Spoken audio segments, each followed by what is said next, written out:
हाँ जी, तो स्टूडेंट्स अस्सलामुअलैकुम। तो स्टूडेंट्स ये रही हमारी प्रॉब्लम नंबर 12। इसमें वो कहता है use an ideal op amp, यानी कि आइडियल ऑपरेशनल एम्पलीफायर इस्तेमाल करें टू डिज़ाइन करने के लिए an inverting integrator. Inverting integrator को हमने डिज़ाइन करना है, तो सबसे पहले हमें उसकी शेप के बारे में पता होना चाहिए।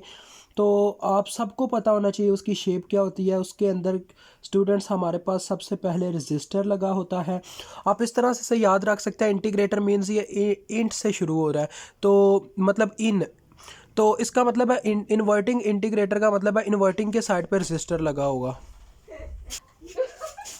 तो लिहाजा ये रजिस्टर आ गया। उसके बाद हमारा इन्वर्टिंग साइड पे ये रजिस्टर लगा होता है इंटीग्रेटर में।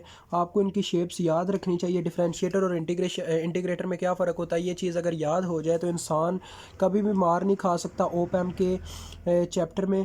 तो मैंने इसको किस तरह से याद रखा हुआ है मैं आपको बताता चलूँ। मैंने इसको इस तरह से याद रखा था कि स्टूडेंट्स देखें, इंटीग्रेटर मीन्स के इन से शुरू हो रहा है, तो लिहाजा इसके शुरू में रजिस्टर होगा। और जो डिफरेंशिएटर होता है वो डिफरेंशिएटर मतलब DIF से शुरू हो रहा है। तो देखें, डेरिवेशन कौन करता है, हमेशा कैपेसिटर करता है। कैपेसिटर के थ्रू जो करंट होती है वो डेरिवेटिव के फार्मूले में आती है, यानी कि C into derivative of voltage according to time.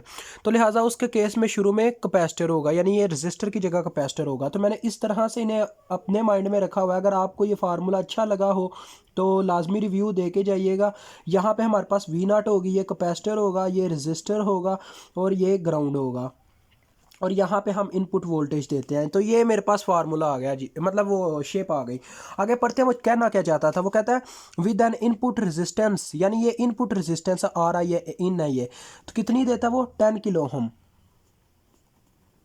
ठीक हो गया जी। आगे वो क्या कहता है, and an integration time constant. Time constant किस चीज़ को कहते हैं जी, टा को टाइम कांस्टेंट कहा जाता है, जिसकी वैल्यू उसने मुझे दी है 10⁻³ सेकेंड। तो वो कहता है what is the gain magnitude. Gain magnitude हमने निकालनी है। आगे के हिस्से को भी छोड़े, आपने अभी इतना कवर किया, ठीक है। डिज़ाइन के क्वेश्चन में हमने वो चीज़ मालूम करनी होती है जो अनगिवन होती है, तो उसको फाइंड आउट करने के लिए आपके सामने है हमारे पास टा का, आपको पता है क्या फार्मूला होता है। In the case of capacitor टा बराबर होता है रेजिस्टेंस इनटू कैपेसिटेंस। तो कैपेसिटेंस यहाँ से मालूम हो जाएगी, यानी कैपेसिटर की जो कैपेसिटेंस है वो हमें मालूम हो जाएगी इस फार्मूले से। C इज इक्वल टू आ जाएगा टा divided by resistance.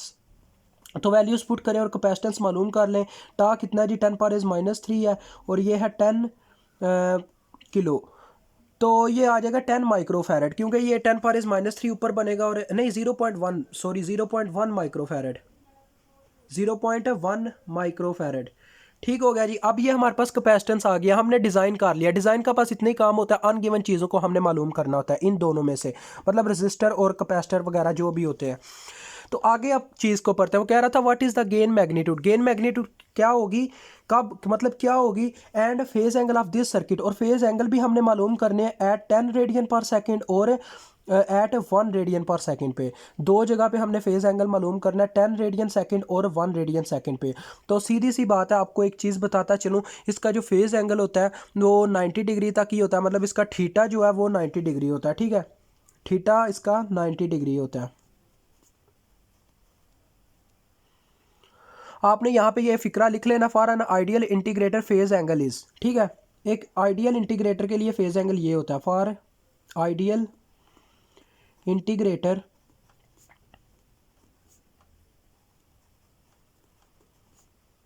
Phase angle is, ठीक है। यानी कि आइडियल इंटीग्रेटर के लिए एक फेज एंगल क्या होता है जी, 90 डिग्री होता है। डन हो गया। अब आगे आपने क्या करना है, आगे की कहानी स्टार्ट होती है। अब स्टूडेंट्स आपको बताता चलूँ कि जो हमने मतलब आगे वो कहता है कि आपने क्या करना है जी, फेज एंगल मतलब गेन मैग्नीट्यूड निकालनी है। गेन मैग्नीट्यूड मीन्स हमने T इंटू जे ओमेगा निकालना है।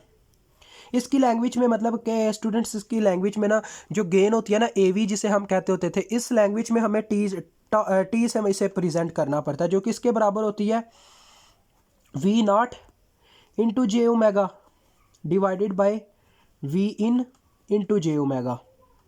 और इन दोनों की भी क्या होती है, मैग्नीट्यूड ही होती है। आ गई है समझ। यानी कि मैग्नीट्यूड को आपको पता है किस तरह से प्रेजेंट करते हैं, पैरेलल लाइन से। तो पैरेलल लाइन ही मैंने इस्तेमाल की है। तो आपको पता है जे ओमेगा, वैसे आपने पढ़ा होगा इन इलेक्ट्रिकल नेटवर्क एनालिसिस के, जे ओमेगा एस के बराबर होता है, इस वजह से मैंने एस लिख लिया है। और इसका फार्मूला होता है 1/J ओमेगा C। तो जे को जब हम मैग्नीट्यूड की बात करते हैं जे ओमेगा आर सी होता है, सॉरी आर आर भी होता है क्योंकि इसमें रजिस्टर का भी जिक्र है। तो जब हम मैग्नीट्यूड की बात करते हैं अभी ये चीज़ गलत है क्योंकि जे आ ही नहीं सकता मैग्नीट्यूड के केस में। आपको पता है मैग्नीट्यूड के केस में हम जे को छोड़ देते होते हैं, तो इस केस में जे ख़त्म हो जाएगा। ठीक है, ये चीज़ याद रखिएगा, मैग्नीट्यूड के केस में हम जे नहीं लिखते। इसका वैसे क्या फार्मूला है, 1/जे ओमेगा आर सी। ठीक है, लेकिन जब मैग्नीट्यूड की बात होती है तो जे को इग्नोर कर दिया जाता है। तो अब हम बात करेंगे, सबसे पहले वो क्या कह रहा है, एट, यानी ये उसने ओमेगा की वैल्यूज़ दी हुई है, रेडियन पर सेकंड ओमेगा का यूनिट है। तो ओमेगा पहले उसने कितना दिया है, 10 रेडियन पर सेकंड। तो हम चेक कर लेते हैं जी पहले, at omega is equal to 10 radian per second. इस रेडियन पर सेकंड पे हम क्या फाइंड आउट करेंगे, इसकी गेन निकालेंगे। तो देखें ये आ गई जी गेन, वैल्यूज पुट कर दें, सिंपली सी बात है। आर सी आपको पता है सिंपल टा ही है, तो टा की वैल्यू डायरेक्ट पुट करने कीजिएगा। इस चक्कर में ना बैठ जाइएगा कि आप इन दोनों की वैल्यू पुट करके हल कर रहे हो, क्योंकि आर सी हमारा टा के ही बराबर है। तो टा हमारे पास कितना है, 10 पावर -3। तो देखें 10 मल्टीप्लाई बाय 10 पावर -3 हो जाएगा। तो ये कितना आता है आपके सामने है, इतनी मुश्किल बात नहीं है। नीचे आएगा 0.01 जो ऊपर आके 100 हो जाएगा। तो 100 वोल्ट पर वोल्ट हमारी आ गई मैग्नीट्यूड। ठीक है, अब दूसरे नंबर पर चेक करते हैं, at omega is equal to 10 थी। दूसरे नंबर पे देखें उसने कितनी दी हुई है गाइस, 1 रेडियन पर सेकंड। अब 1 रेडियन पुट करना है। आगे लास्ट जो कंडीशन पूछता है बहुत ही इंटरेस्टिंग और बहुत ही इंपॉर्टेंट कंडीशन है, तो आप इसे एस की बजाय जे ओमेगा ही लिखिएगा, अच्छा लगेगा। वैसे आप एस लिख सकते हैं, एस लिखना कोई मतलब गलत नहीं है, बिल्कुल ये करेक्ट थिंग है। अब देखें बस 10 की जगह हमारा 1 आ जाएगा, मल्टीप्लाई बाय 10 पावर -3, 10 पावर -3 -3 ऊपर जाके 10 पावर -3 हो जाएगा, यानी कि ये बन जाएगा किलो। किलो मीन्स 1000 वोल्ट पर वोल्ट। अब लास्ट एंड फाइनल थिंग जो उसने पूछी है इस क्वेश्चन में, वो हमारी फाइनल थिंग है। तो देखिए उसने क्या पूछा है हमसे, वो कहता है मुझे बताओ what is frequency eight which gain magnitude is unity. Frequency का उसका पता है मेन क्या मकसद है, वो ओमेगा की वैल्यू पूछना चाह रहा है। वो कहता है कि मुझे वो ओमेगा की वैल्यू बताओ जहाँ पे क्या होता है जी, आपकी गेन मैग्नीट्यूड 1 हो जाती है, यानी ये जो गेन है ना ये टी इंटू जे ओमेगा ये 1 होनी चाहिए। तो आपको पता है अगर हम ओमेगा फाइंड आउट करने चाहते हैं तो सिंपल सी बात है, आप क्या करेंगे जी, इसी फार्मूले को इस्तेमाल करेंगे, यानी हम करेंगे as T into J omega is equal to 1 put करेंगे ये इस चीज़ को। अब इसका फार्मूला लिखेंगे, जो इसका फार्मूला था वो क्या था जी, 1/ओमेगा टा मीन्स के आर सी, ठीक है, इज इक्वल टू 1। अब हमने मेन चीज़ ओमेगा मालूम करनी है, तो ओमेगा इधर ही रह गया, ओमेगा इधर ही रह गया, 1/ओमेगा टा उधर जाके मल्टीप्लाई हो गया। टा आपके पास कितना था, 10 पावर -3 था। तो जब हम इस पूरी इक्वेशन को पलटाएंगे तो हमारे पास क्या आ जाएगा जी, ओमेगा की वैल्यू आ जाएगी हमारे पास। देखें ये आप खुद चेक कर सकते हैं, ये देखिएगा गाइस आपके सामने है।